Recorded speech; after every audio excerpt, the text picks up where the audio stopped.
शहर के पुराने हिस्से में एक छोटी सी बिल्डिंग थी, देवकुंज अपार्टमेंट्स। ऊपर से देखने पर आम सी लगती थी, लेकिन उसके फ्लैट नंबर 207 के बारे में लोग चुप रहते थे।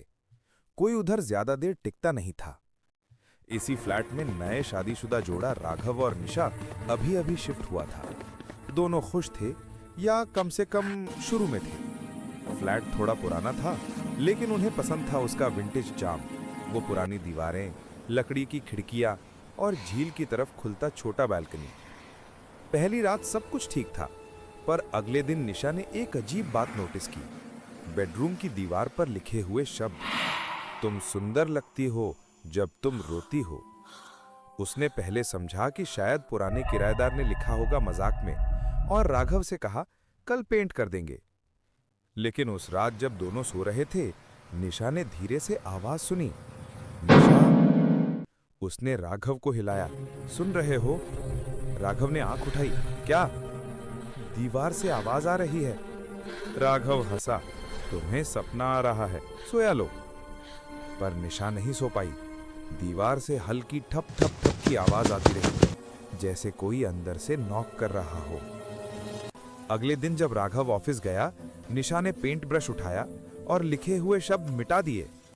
पर जैसे ही ब्रश हटाया, उसके नीचे एक नया लाइन उधर लिखा हुआ मिला, बिल्कुल गीले पेंट के अंदर से निकला हुआ। मुझे छुपाओ मत निशा, मैं तुम्हें देख सकता हूं। उसका ब्रश हाथ से गिर गया।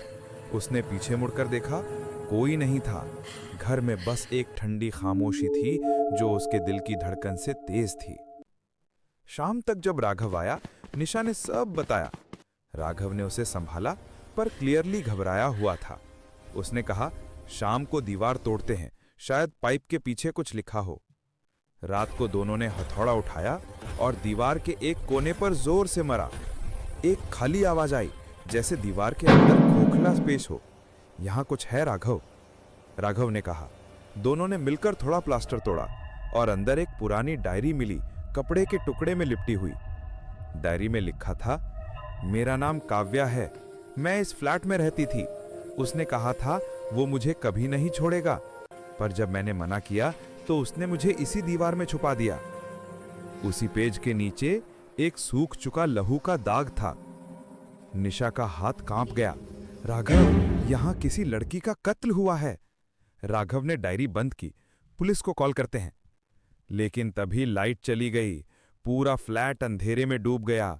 सिर्फ दीवार के पीछे से एक हल्की सी हंसी सुनाई दी। राघव ने टॉर्च निकाली और दीवार पर रोशनी डाली। अब लिखा था, तुम मेरी जगह आ गई हो। निशा चीख उठी। दीवार के फ्रेम के नीचे से लाल लहू फैलने लगा, जैसे कोई हाथ अंदर से निकलने की कोशिश कर रहा हो। राघव ने तुरंत निशा का हाथ पकड़ा। चलो यहां से। दोनों दरवाजे की तरफ भागे, पर दरवाजा बिल्कुल गर्म था, जैसे किसी ने अभी अभी उसे पकड़ा हो। दरवाजा खुल नहीं रहा था। अचानक दीवार से एक औरत की आवाज आई, कोमल और ठहरी हुई। राघव, तू लौट आया। राघव का चेहरा सफेद पड़ गया। निशा ने देखा उसके हाथ कांप रहे थे। कौन थी काव्या राघव? उसने पूछा। वो मेरी पहली फियांसे थी। मैं उसे छोड़ गया था। मुझे लगा उसने सुसाइड की। निशा के कदम पीछे हट गए। दीवार से अब एक औरत का चेहरा दिखने लगा, आधा जिंदा आधा लाश जैसा, आंखों से लहू टपकता हुआ। मैंने कहा था मैं तुझे कभी नहीं छोड़ूंगी। राघव चीखता हुआ दीवार की तरफ भागा। काव्या, मुझे माफ कर दो। उसने दीवार छू ली और एक पल में उसका शरीर अंदर खींच लिया गया। निशा चिल्लाती रही। दीवार फिर से बंद हो गई। सिर्फ उस पर लिखा था, अब हम दोनों एक हैं। सुबह बिल्डिंग के वॉचमैन ने सुना कि फ्लैट नंबर 207 का डोर खुला है। अंदर कोई नहीं था। दीवार पर बस 2 नए लाइन लिखे हुए थे। उसने कहा था, प्यार अमर होता है और अब मैं उसके साथ दीवार के पार हूं। वॉचमैन ने पुलिस को बुलाई, पर जब उन्होंने दीवार तोड़ी, अंदर कुछ नहीं था, सिर्फ एक पुरानी डायरी और 2 आधे सूखे हाथ के निशान। शाम के वक्त जब नए किराएदार फ्लैट देखने आए, तो उन्होंने कहा, यह फ्लैट तो अच्छा लगता है, लेकिन क्या आपने देखा, बेडरूम की दीवार पर कोई लिख गया है, तुम सुंदर लगती हो जब तुम रोती हो।